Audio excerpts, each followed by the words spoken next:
कसल्या तरी आवाजाने शिवराम जागा झाला. त्याला इतकी गाढ झोप लागलेली की आपण कुठे आहोत याचे भान यायला काही वेळ गेला. कोणीतरी दरवाजावर थाप मारत होतं.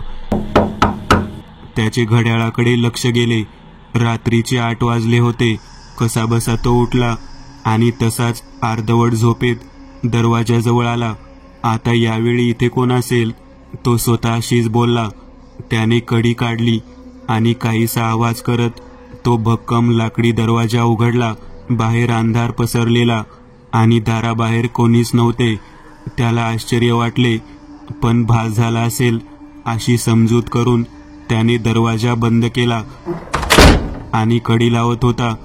तोच पुन्हा दारावर थाप पडली. तो दचकला. घाबरत घाबरत त्याने दरवाजा उघडला.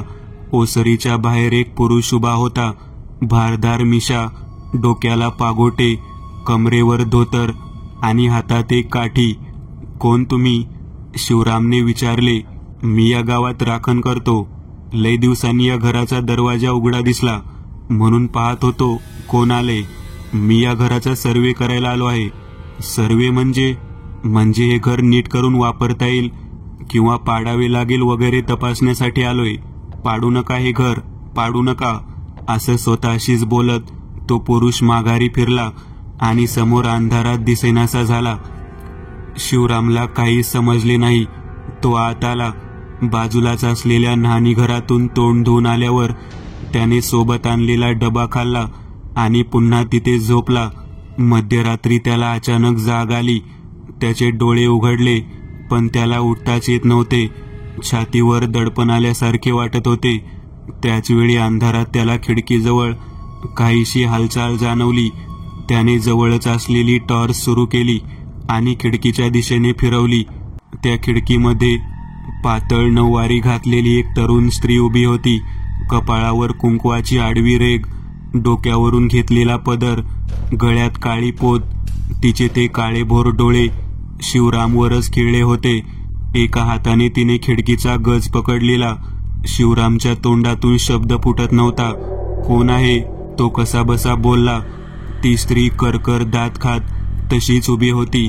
तिच्या दातांचा होणारा आवाज शिवरामला ऐकू येत होता. अशातच ती बाई भेसूर हसू लागली. तिचे रक्ताने भरलेले तोंड पाहून शिवरामचे शरीर बर्फासारखे थंड पडले होते. त्याने घाबरून टॉर्च बंद केला, पण त्याच वेळी दरवाजावर थापा पडू लागल्या. घाबरून शिवराम शेजारीच असलेल्या स्वयंपाकघरात आला. बाहेर टिटव्या कर्कश आवाजात ओरडत होत्या. दारावर पडणाऱ्या त्या थापांचा आवाज घरभर घुमत होता. अचानक तो आवाज थांबला आणि कोणाच्या तरी पावलांचा आवाज येऊ लागला. शिवराम जागेवरच थिजला. हळूहळू तो पावलांचा आवाज जवळ येऊ लागला. आजूबाजूला अंधार असल्याने काही दिसत नव्हते. त्याने टॉर्च मुद्दाम बंद ठेवला होता. त्याच्या आजूबाजूला अनेक पावलांचा आवाज येत होता. त्या पायात असलेल्या घुंगरांच्या आवाजांनी वातावरण अजूनच भयानक वाटत होते. अचानक कोणीतरी शिवरामचा पाय ओढला. तो खाली कोसळला. त्या झटक्यामुळे त्याच्या हातामधला टॉर्च सुरू झाला. त्याचवेळी तो ओढला जाऊ लागला. तो हातामधला टॉर्च आजूबाजूला फिरवत होता. त्याला त्याच्या आजूबाजूला 2 स्त्रिया दिसल्या, पण त्या नक्की कोण आहेत, त्यांचं काय सुरू आहे हे कळायच्या आतच तो एका खोलीमध्ये फेकला गेला. त्याचं डोकं समोरील भिंतीवर आदळले. तो कसाबसा उठून बसला आणि त्याने मागे वळून पाहिले. तिथे तीच स्त्री होती. तिच्या मागे कोणीतरी होतं, पण त्याला ते स्पष्ट दिसत नव्हतं. त्या स्त्रीने तिचा हात पुढे केला. तो हात मोठा होत त्याच्या मानेपर्यंत आला. त्याच्या मानेवर तिच्या हातांची पकड घट्ट झाली आणि पुढच्या क्षणी त्याची मान धडापासून वेगळी झाली. त्याचे निश्चित कलेवर तिथेच कलंडले. एकदंत, बरं झालं तुमची भेट झाली. गेले किती दिवस मी तुम्हाला भेटण्याचा प्रयत्न करतोय. अजित म्हणाला. त्याचं काय आहे अजित? माझं कामच असं आहे की त्यासाठी गावोगावी फिरावंच लागतं. मग तिथे गेल्यावर काय होईल हे माझ्या हातात नसतं, एकदंत म्हणाले. देसाई प्रॉपर्टीचा हेड अजित देसाई एकदंत यांना भेटायला त्यांच्या घरी आला होता. एकदंत यांच्या अंगणात ते दोघे बोलत होते. मला कल्पना आहे एकदंत, म्हणून तर तुमची वाट पाहत होतो. बाबांना तुम्ही मागे एकदा प्रकरणात मदत केलेली, आताही तसेच काहीतरी आहे. म्हणजे आता काय झालं? शिवर्डे गावात एक जुनं घर विकत घेतलं आहे. ते रिडेव्हलप करून पर्यटकांसाठी एक चांगलं हेरिटेज कॉटेज बनवायचा विचार आहे. कारण शिवर्डे तसं डोंगरात वसलेलं आहे. आजूबाजूला नद्या, धबधबे मोठ्या प्रमाणावर आहेत. पण अजूनही नक्की प्रॉब्लेम काय आहे हे मला समजलं नाही. त्या घरात मी आतापर्यंत 3 जणांना सर्वे करण्यासाठी पाठवलं आहे आणि तिघेही अनपेक्षितरित्या त्या घरातून गायब झाले आहेत. ते घर किती जुनं आहे? 70 वर्षापूर्वीच आहे. आजूबाजूला मोकळी जमीन देखील आहे. तुम्ही त्या लोकांचा तपास केला का काही? हो, पोलिसात तक्रार देखील केली आहे, पण त्यांच्याबद्दल काहीच माहिती मिळाली नाही. त्यांचे सामान हे त्या घरातच सापडले. त्या घराचा आधीचा मालक कोण आहे?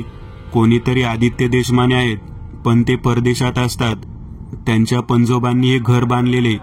पुढे ते त्यांच्या चुलत आजोबांच्या नावावर झालं, पण काही वर्षापूर्वी त्यांच्या वारसातलं कोणीही उरलं नाही. तेव्हा हे घर मग आदित्य यांच्या नावावर झाले. त्या घराबद्दल गावातल्या लोकांशी तुम्ही काही बोलला आहेत का? त्यांच्यासोबत बोललो म्हणून तर तुमच्याकडे आलो. त्या घरात काहीतरी विचित्र घडून गेलं आहे असं गावकरी सांगतात, पण नक्की काय झालं आहे हे कोणाला माहीत नाही. त्या घरात कोणी राहत नाही. मग त्याची अवस्था कशी आहे? तसं घर नीट आहे. साफसफाई आणि डागडुजी होत होती वेळेवर, पण तरीही जुन्या घरात काही बदल नाही झालेले. मी आणि केशव जाऊन पाहतो तिथे. काही असेल तर समजेलच मग. त्या घराची चावी माझ्याकडे देऊन ठेवा. उद्या मी तिथे जातो, एकदंत म्हणाले. अजित गेल्यानंतर काही वेळाने केशव घरी आला. एकदंत यांनी त्याला घडलेला प्रकार थोडक्यात सांगितला. एकदंत, मी नेहमीचे साहित्य भरून ठेवतो, पण अजूनही पिशाचे वेध पूर्ण तयार नाही झाला. बाबा त्यावर काम करतच आहेत. हो केशव, आणि काही कल्पना नसताना पिशाचे वेध घेऊन जाणे धोक्याचे आहे, कारण परत त्यावर काही आघात झाला तर त्याची पाने विस्कळीत होतील. पुण्याहून शिवर्डे गाव 3 तासांच्या अंतरावर होते. दुसऱ्या दिवशी दुपारी एकदंत आणि केशव त्यांच्या कारने शिवर्डेच्या दिशेने निघाले. त्यांना त्या गावात पोहोचायला 5 वाजले. अजितने घराकडे जायचा पत्ता सांगितला होता, त्यानुसार ते त्या घराच्या जवळ पोहोचले. एकूणच मुख्य लोकवस्तीपासून ते घर लांब होते. समोरील फाटक मोडकळीस आले होते. फाटकापासून मुख्य घर जवळपास 50 फूट अंतरावर होते. अंगणात लिंबाचे मोठे झाड होते. इतरही लहान मोठी झुडपे उगवलेली. एका बाजूला विहीर होती. त्यांनी गाडी फाटकामधून आत आणली आणि तिथेच उभी केली. पूर्ण घराभोवती अर्धवट दगडांवर लाकडी कुंपण बांधलेले. घराच्या दोन्ही बाजूने मागे जाण्यासाठी वाट होती. समोरून कौलारू ओसरी होती आणि त्यानंतर थोड्या उंचीवर घराचा मुख्य दरवाजा होता. बाहेरून घर एक मजलीस दिसत होते. घरात जायच्या आधी एकदंत मागील बाजूस आले. तिथे परसात एक विहीर होती. समोरील विहिरीच्या तुलनेने ही विहीर जास्त मोठी आणि पाण्याने भरलेली. त्याच्या पलीकडे थोडी झाडी होती आणि मग फाटक दिसत होते. एकदंत, जागा अगदीच मस्त आहे, केशव म्हणाला. मस्त तर आहे, पण इथे काय दडले आहे ते अजून मस्त असेल, हसत एकदंत म्हणाले. ते दोघेही पुढे आले. केशवने कुलूप उघडले. कसलाही आवाज न करता तो दरवाजा उघडला. समोर प्रशस्त दिवाणखाना होता. दरवाजाच्या एका बाजूला जुन्या काळातील विजेचे काळे स्विच होते. केशवने त्यातील काही स्विच वर केले. दिवाणखान्यात काही ठिकाणी असलेले बल्ब सुरू झाले. एका बाजूला सोफा होता, पण तो झाकून ठेवलेला. बाजूलाच काही साहित्य ठेवलेले. दिवाणखान्याच्या समोरच स्वयंपाकघरात उघडणारा दरवाजा होता. डाव्या बाजूस देखील काही खोल्या होत्या. दिवाणखान्यात सोफ्यावरील कापड काढून ते दोघेही तिथे बसले. कोणी राहत नाही, पण घर चांगले साफ ठेवले आहे की, केशव म्हणाला. मीही तोच विचार करत होतो. आता काय करायचे एकदंत? आपल्याला सर्व खोल्या नीट तपासाव्या लागतील केशव. इथे काही वेगळं घडतंय ते तिथेच कळेल. हातात एक टॉर्च घेऊन ते स्वयंपाकघरात आले. तिथला बल्ब सुरू करून त्यांनी आजूबाजूला पाहिले. समोर माळ्यावर जाण्यासाठी शिडी लावलेली आणि तिथेच मागील बाजूस जाण्यासाठी दरवाजा होता. उजव्या आणि डाव्या दोन्ही बाजूंना खोल्या होत्या. उजव्या बाजूच्या खोलीमध्ये डोकावून ते डाव्या बाजूच्या खोलीमध्ये आले. त्या खोलीमधून अजून एका खोलीचा दरवाजा होता, पण काही केल्या तो उघडला नाही. ते पुन्हा दिवाणखान्यात आले. तिथून 2 खोल्यांमध्ये दरवाजे उघडत होते. एकूणच घरात सामान कमी होते, पण आक्षेपार्ह असे काही त्यांना दिसले नाही. रात्रीचे 8 वाजले होते. त्यांनी सोबत आणलेला डबा उघडून दिवाणखान्यातच बैठक मांडली. त्यांचे जेवण संपत आले होते. तोच त्यांना स्वयंपाकघरात ताट पडल्याचा आवाज आला. एकदंत आणि केशव यांनी दचकून एकमेकांकडे पाहिले. केशवने डबा तसाच आवरला. एकदंत उठून स्वयंपाकघराच्या दिशेने आले. मांडणीमध्ये जी काही मोजकी ताटे लावलेली त्यातले एक ताट खाली पडलेले त्यांना दिसले. ते ताट उचलायला खाली वाकले, पण त्याच वेळी दचकून मागे सरकले. त्यांना त्या ताटात एका स्त्रीचे पाय दिसले. त्या पायात चांदीचे मोठे पैंजण होते. बोटात जाड जोडव्या होत्या. काय झालं एकदंत? असे दचकला कशाला? मागे उभा असलेला केशवने विचारले, पण काही कळायच्या आतच ते पाय गायब झाले होते. एकदंत यांनी नकारार्थी मान डोलावली. त्यांनी पुन्हा ते ताट उचलून वरती ठेवले. केशव, या घरात काहीतरी विचित्र आहे, सावध राहा, एकदंत म्हणाले. ते पुन्हा दिवाणखान्याकडे यायला वळले आणि मागून पुन्हा ताट पडण्याचा आवाज आला. आता मात्र एकदंत यांचा हात खिशात असलेल्या करेच्या पाण्याच्या बाटलीकडे गेला. त्यांनी हळूहळू मागे वळून पाहिले तर तिथे ते ताट तसेच पडलेले. ते काही पावले पुढे गेले. त्या ताटावर काळ्या रंगात पावले उमटलेली. हा काय प्रकार आहे एकदंत? ते काहीच बोलले नाही, फक्त आजूबाजूला पाहत राहिले. त्यांना तिथे जवळच काहीतरी आहे याची जाणीव होत होती, पण माळ्याकडे त्यांचे लक्ष नव्हते. तिथे शिडीवर पाय सोडून 9वारी मधली एक तरुण स्त्री त्यांच्याकडेच पाहत होती. ते दोघे पुन्हा दिवाणखान्यात आले. एकदंत यांनी बॅगमधून त्यांचे साहित्य बाहेर काढून ठेवायला सुरुवात केली. अचानक एका स्त्रीच्या वेदनेने कन्याचा आवाज त्यांच्या कानावर पडला. केशव, आपल्यासोबत काहीतरी खेळ खेळला जातोय. माझ्यासोबतच राहा. दोन्ही मोठ्या टॉर्च तयार ठेव आणि तुला दिलेली ती माळ घाल गळ्यात, एकदंत म्हणाले. मुख्य दरवाजावर थापा पडायला लागल्या. आजूबाजूला नीरव शांतता असताना धडधड आवाज सगळ्या घरात घुमत होता. एकदंत यांनी सावधपणे दरवाजा उघडला. ओसरीच्या बाहेर तोच पुरुष उभा होता. भारदार मिशा, डोक्याला पागोटे, कमरेवर धोतर आणि हातात एक काठी. मी राखण करतो गावात. बरेच दिवस झाले कोणी नव्हतं इथं. आता उजेड दिसला म्हणून दार वाजवलं. तो पुरुष बोलला. हा, थोडं काम आहे म्हणून आलो होतो. यात, जरा बोलत बसू, सावधपणे एकदंत म्हणाले. आत? नको नको, बाहेरच ठीक आहे मी. चालू द्या तुमचं काम, असं म्हणत एकदंत यांच्या उत्तराची वाट न पाहता तो पुरुष अंधारात चालत गायब झाला. एकदंत यांनी दरवाजा बंद केला आणि मागे वळाले. तोच दिवाणखान्यातून एक स्त्री स्वयंपाकघरात जाताना त्यांना दिसली. एकदंत लगेचच त्या दिशेने गेले, पण त्यांना कोणीच दिसले नाही. त्याच वेळी स्वयंपाकघराच्या डाव्या बाजूला असलेल्या खोलीमधून पुन्हा एका स्त्रीच्या ओरडण्याचा आवाज आला. एकदंत त्या खोलीमध्ये गेले. एक पिवळा बल्ब तिथे जळत होता आणि तिथे एका कोपऱ्यात एक स्त्री बसलेली. कोण आहेस तू?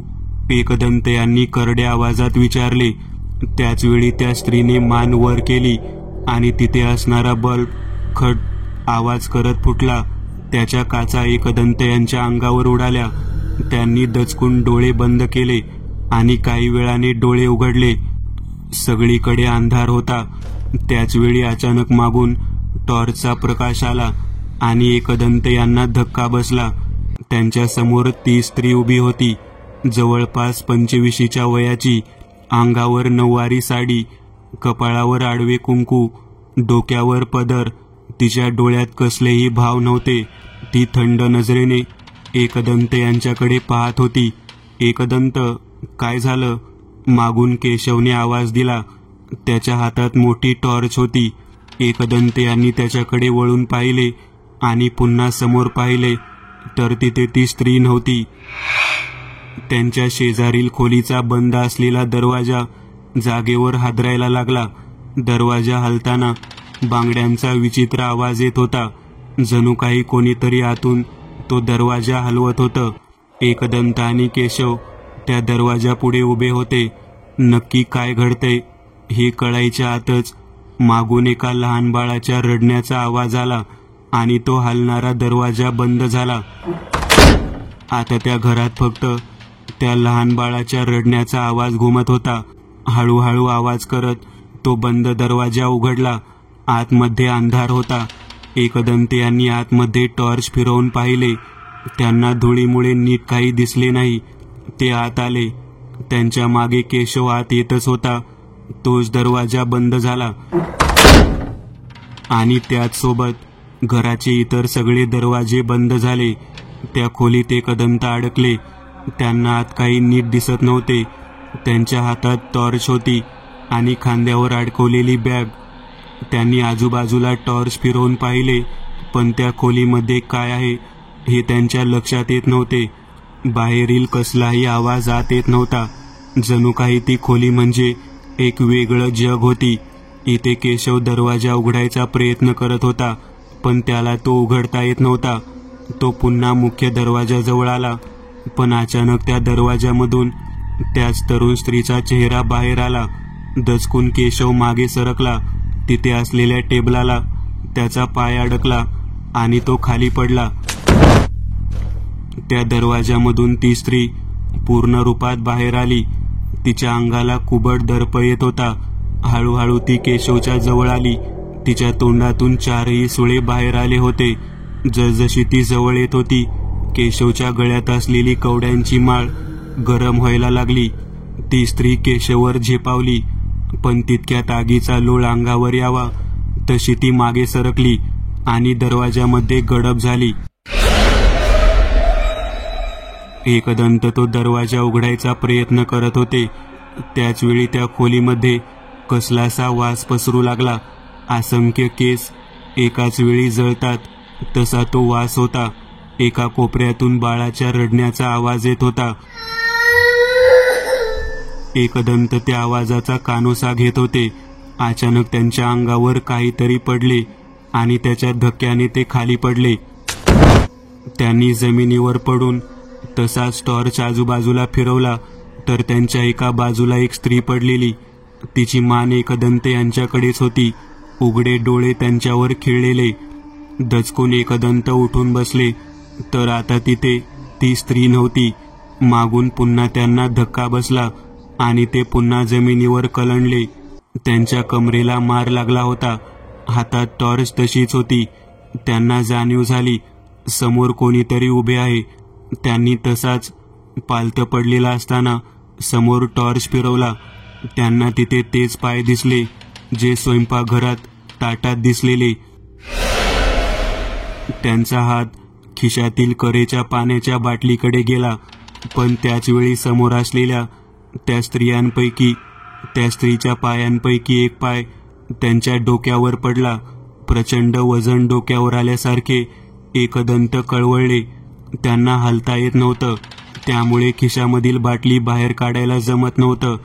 त्यांना जाणीव झाली मागे अजून कोणीतरी आहे. त्यांचे मस्तक जमिनीवर जोरात दाबले जात होते. त्यांनी कसंबसं दुसऱ्या खिशात असलेले काळे तीळ हातात घेतले आणि अंबिका कवच मंत्र म्हटले आणि ते काळे तीळ तिथेच उडवले. त्यांच्या डोक्यावरून तो पाय बाजूला झाला. थोडाही वेळ न दवडता ते झटकन उठून बसले. अजूनही टॉर्चचा उजेड त्या खोलीमध्ये पसरत नव्हता. तो केस जळण्याचा उग्र वास अधिकच वाढला होता. एकदंत यांनी त्यांच्या बॅगमधून कृष्णकांता झाडाची मुळी काढली आणि त्यावर कापूर टाकून काही मंत्र म्हणत ती मुळी पेटवली. त्यातून निघणाऱ्या धुराने त्या खोलीमधले भारलेले वातावरण मोकळे झाले. आता एकदंत यांनी ती खोली टॉर्चच्या प्रकाशात नीट पाहिली. तिथे फार काही साहित्य नव्हतेच. एका बाजूला जुनी लाकडी खाट होती जवळच एक चूल होती.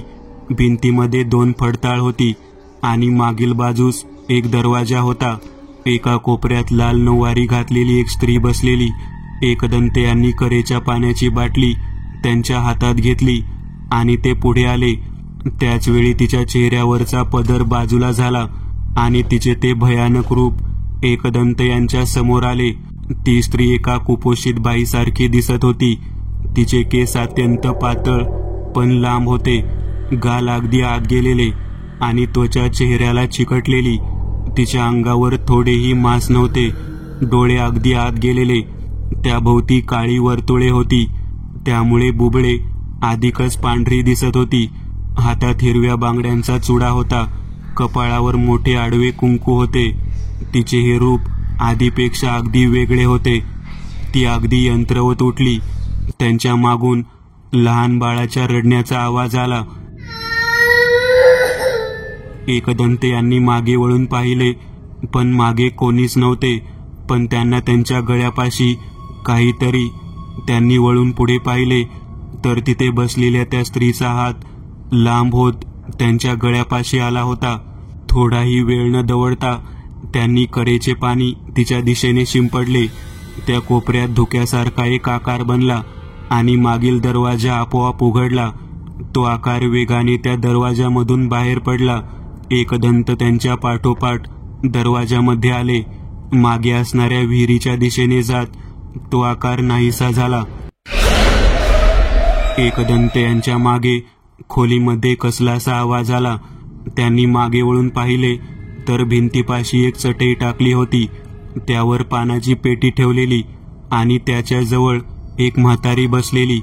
तिच्या अंगावरही नऊवारी साडी होती, कपाळावर आडवे कुंकू, मोकळे सोडलेले केस.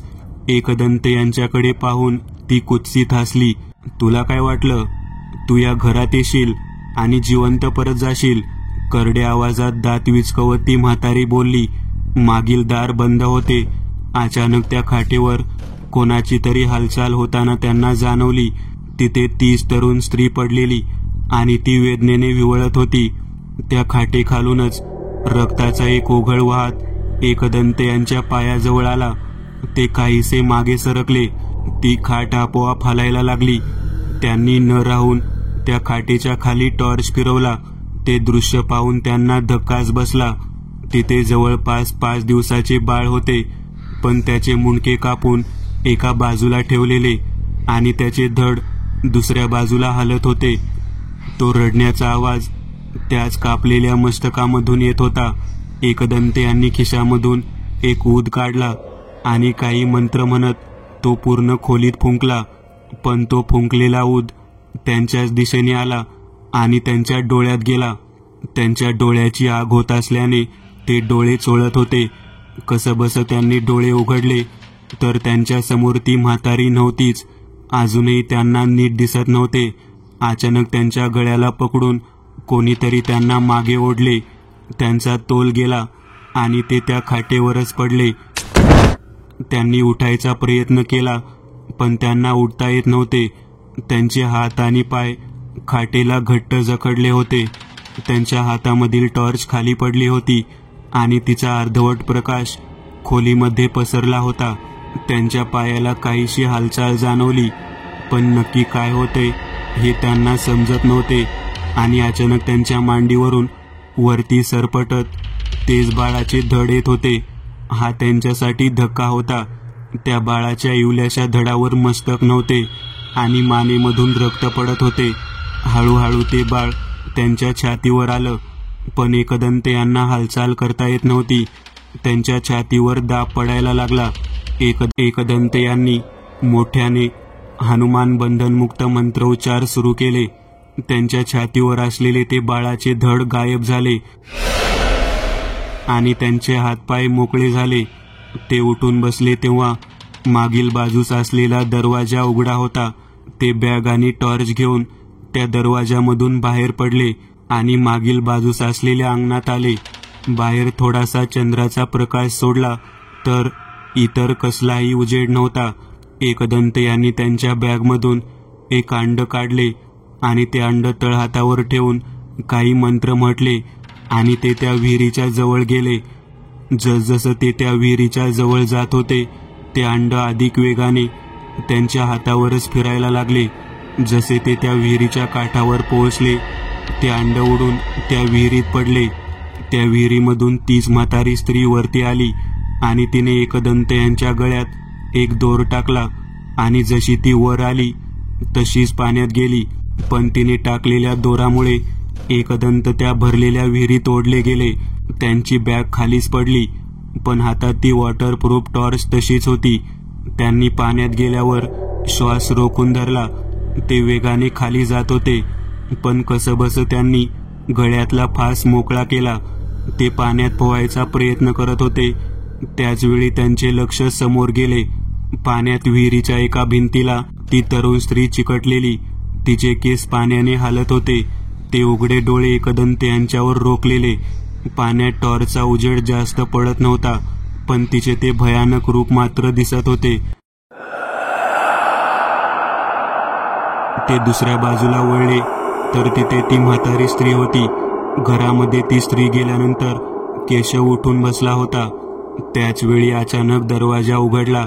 केशव तसाच उठून दरवाजात आला तर समोर तोच पिळदार मिशीचा पुरुष उभा होता. तुम्ही कसं काय इथं? केशवने विचारले. अरे प्रश्न विचारत बसू नको, आधी मागच्या विहिरीजवळ जा आणि त्याला वाचव. त्या विहिरीत त्या दोघींचा वास आहे. तो तिथे जास्त वेळ नाही जिवंत राहणार. पळ लवकर, तो पुरुष म्हणाला. इकडे विहिरीत एकदंत यांचे पाय खेचले गेले आणि ते विहिरीच्या तळाला पोहोचले. त्यांना वरती जाता येत नव्हते. दम लागला होता. आता त्यांना मोकळ्या हवेची गरज होती, पण नाकातोंडात पाणी जायला सुरुवात झाली होती. अचानक त्यांच्या पायावरची पकड सैल झाली आणि ते वेगाने वरती येऊ लागले.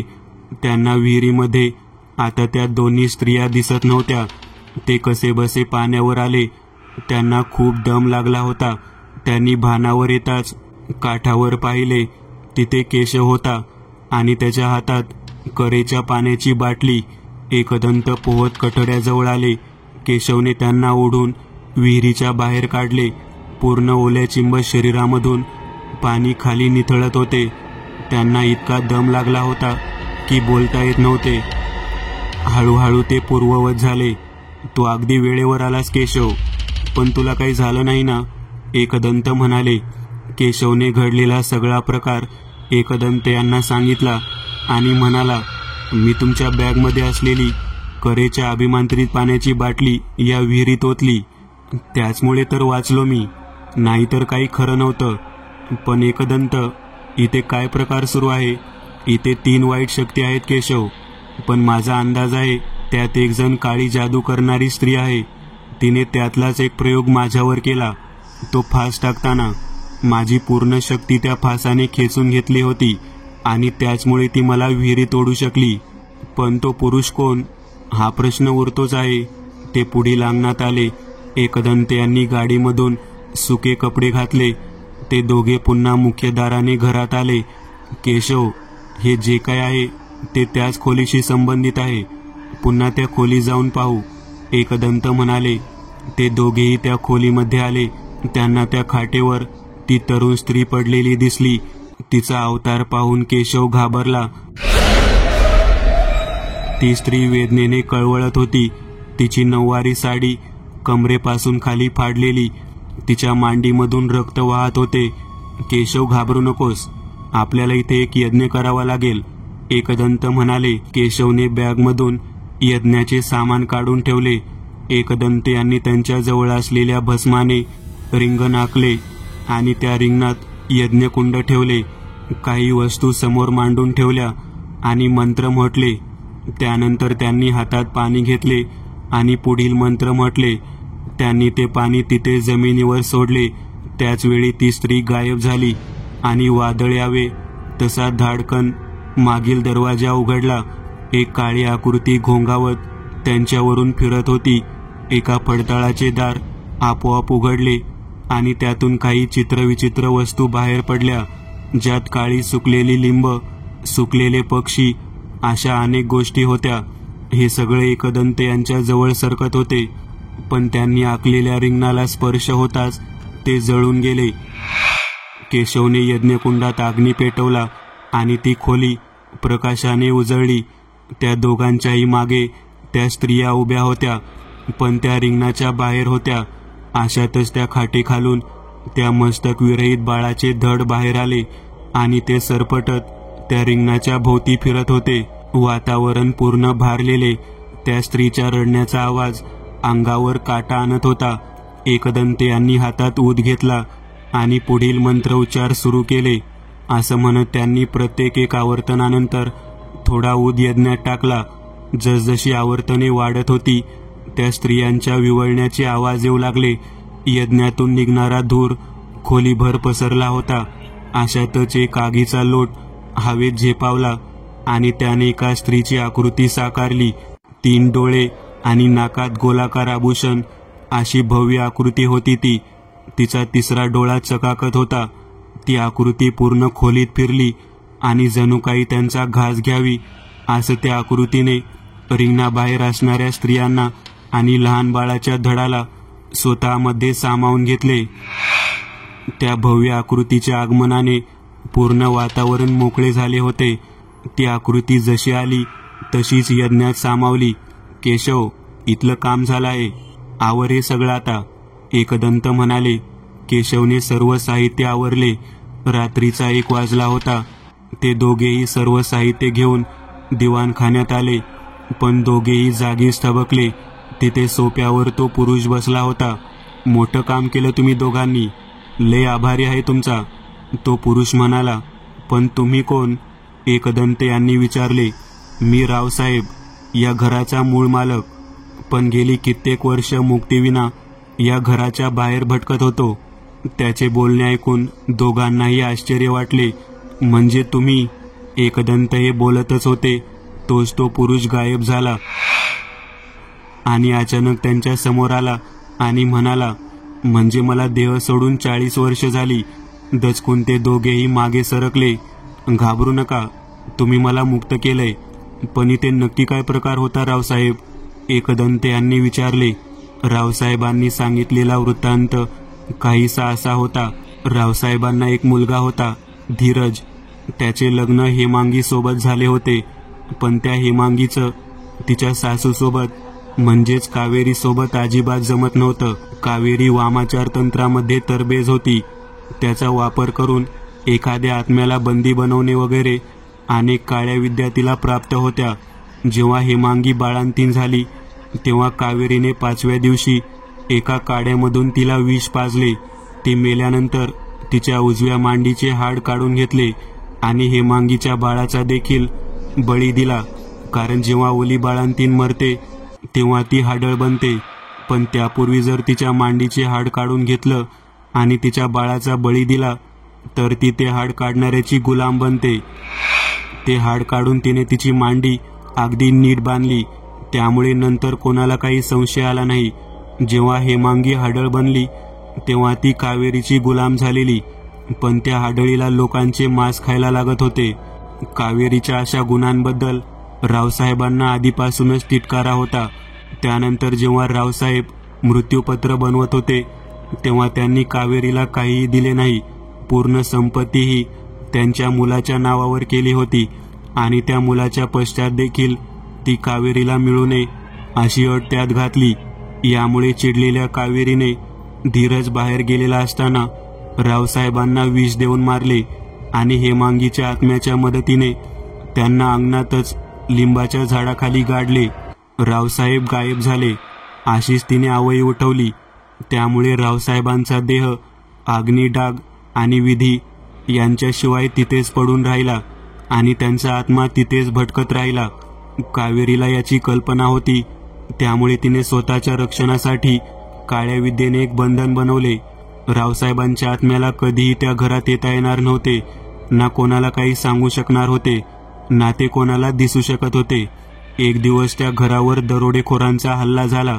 घरात कावेरी आणि धीरज दोघेच होते. त्या दरोडेखोरांनी झोपेतच त्या दोघांचा खून केला आणि त्यांची प्रेत मागच्या विहिरीत नेऊन टाकली. जमेल तितका ऐवज घेऊन त्यांनी पळ काढला. गावातल्या लोकांना हे सगळं कळलं तेव्हा त्यांनी कावेरी आणि धीरजच्या प्रेताला अग्नी दिला, पण कावेरीचा आत्मा अतृप्तच राहिला. हेमांगी आणि त्या बाळाचा आत्मा तिचे गुलाम बनून त्याच घरात वास करत होते. कावेरीचा मृत्यू झाल्याने रावसाहेबांवर तिने जी काळ्या जादूने बंधने घातलेली त्यातील काही बंधने कमी झाली आणि ते काहीसे मोकळे झाले. त्यामुळे ते तरी ठराविक वेळात त्या घराजवळ दिसू शकत होते, पण त्यांना त्या घरात प्रवेश मात्र करता येत नव्हता. इतके बोलून रावसाहेब थांबले आणि पुढे म्हणाले, एकदंत, काल तुम्ही कावेरीवर हल्ले करून तिची शक्ती कमी केली होती. त्यामुळेच मी केशवसाठी दरवाजा उघडू शकलो. योग्य वेळी तुम्ही आमची मदत केली, त्याबद्दल मी तुमचा आभारी आहे. पण आता तुमच्यावर कसलेही बंधन नाही, त्यामुळे तुम्ही मुक्त होऊ शकता. एकदंत म्हणाले. रावसाहेबांनी हात जोडले आणि हळूहळू त्यांची आकृती सोफ्यावरून नाहीशी झाली. एकदंत, त्या खोलीमध्ये नक्की काय झालं? ती आग अशी का भडकली होती? केशवने विचारले. केशव, ती कावेरी काळी जादू करणारी स्त्री होती, हे माझ्या आधीच लक्षात आलं होतं. आपल्याला तिचा नाश करायचा होताच, पण तिने जी काही काळी जादू करून ठेवली होती त्याचा पण नाश करायचा होता. म्हणून मी त्यावेळी यज्ञाद्वारे प्रत्यंगिरा देवीचे आवाहन केले. तिथे ती अवतरली आणि तिने इथे असलेल्या त्या वाईट शक्तींचा अंत केला. ही कोणती देवी आहे एकदंत? प्रचंड शक्तिशाली प्रत्यंगिरा देवी ही पार्वतीचा अवतार समजली जाते. ती एक महाविरुद्धा शक्ती आहे. तिच्या शक्ती तामस विरोधी असतात, म्हणजेच कसलीही काळी जादू ही शक्ती नष्ट करून उलट हल्ला करू शकते. असं म्हणतात. महर्षी प्रत्यंगेय आणि महर्षी अंगिरस कैलास पर्वतावर गेले आणि त्यांनी तप करून देवीचे हे रूप प्रसन्न करून घेतले. त्यावरून तिचे नाव प्रत्यंगिरा पडले. मार्कंडेय पुराणात देखील प्रत्यंगिरा देवीचा उल्लेख येतो. या देवीचा चेहरा हा सिंहाचा असतो. तिला 3 डोळे असतात. मुकुटावर अर्धचंद्र असतो आणि ती स्वतः सिंहावर आरूढ असते. आणि शिवाय गूढ शक्ती असलेल्या अथर्ववेदाचे नियंत्रण हीच प्रत्यंगिरा करते. तिच्या हातांमध्ये शंख, चक्र, गदा आणि पात्र असते. एकदंत, या शक्तीच्या वर्णनानेच भारावून गेलो, पण तिथे ती आपल्याला दिसली का नाही? तिच्या मूळ रूपाचे तेज आपण सहन करू शकलो नसतो केशव, म्हणूनच ती ज्वाला रूपात दिसली. दुसऱ्या दिवशी सकाळी एकदंत आणि केशव पुण्याकडे परत निघाले. घरी आल्यावर दुपारी अजित त्यांना भेटायला आला. एकदंत यांनी तिथे जो काही प्रकार होता तो थोडक्यात त्याला सांगितला. ती जागा इतकी वाईट होती, तिथे कोणी एक त्राण पण राहू शकलं नसतं. त्या गावात काल थोडी चौकशी केली तेव्हा मला समजलं, रात्री कोणीही त्या घराजवळ जात नव्हतं. म्हणजे ती जी साफसफाई वगैरे होती ती फक्त दिवसाच. एकदंत म्हणाले. एकदंत, पण त्या घरात जे लोक त्या कावेरीने म्हणा किंवा हेमांगीने मारले त्यांचा काहीच ठाव ठिकाणा का लागला नाही? कारण हेमांगी ही हाडळ होती आणि तिला माणसाचे मांस खायला मिळेल तेवढं कमी होतं. जे लोक त्या घरात मारले गेले त्यांच्या मांसाचा आणि रक्ताचा प्रत्येक कण त्या हाडळीने संपवला. तुम्ही पुन्हा एकदा आमची मदत केली एकदंत. काय बोलू आता यावर? परत असली काही इन्व्हेस्टमेंट करताना विचार करा इतकंच, नाहीतर आम्हाला असं भोगावं लागतं. सुजलेल्या कपाळाकडे हात दाखवत एकदंत हसत बोलले. माफ करा एकदंत, माझ्यामुळे तुम्हाला हा असा त्रास झाला. हे कामच आहे माझं, त्यात होतच राहतं. आजी त्याच्या घरी परतला. एकदंत यांनी अजून एक भयावह प्रकरण सोडवले होते, पण त्यांचा आपल्यासोबतचा प्रवास तसाच सुरू आहे, अज्ञाताच्या दिशेने. मित्रांनो, आज पुरतं एवढंच. तुम्हाला जर काही गोष्ट आवडली असेल तर नक्की लाईक करा. तुमच्यापैकी बरेचसे जण व्हिडिओ लाईक न करताच पळून जातात, पण हा जर व्हिडिओ तुम्ही लाईक केला तर मला जरा बरं वाटेल आणि असेच भारी भारी व्हिडिओ बनवायची माझ्यात एनर्जी येईल. त्यामुळे नक्की लाईक करा. आणि अजूनही कोणी या चॅनलला सबस्क्राईब केलेलं नसाल तर लगेच सबस्क्राईब करून टाका. आणि बाजूची घंटी ती मात्र दाबायला विसरू नका. देवाची घंटी आहे ती. चला तर मग पुन्हा भेटूया अशीच एक आगळी वेगळी गोष्ट घेऊन पुढच्या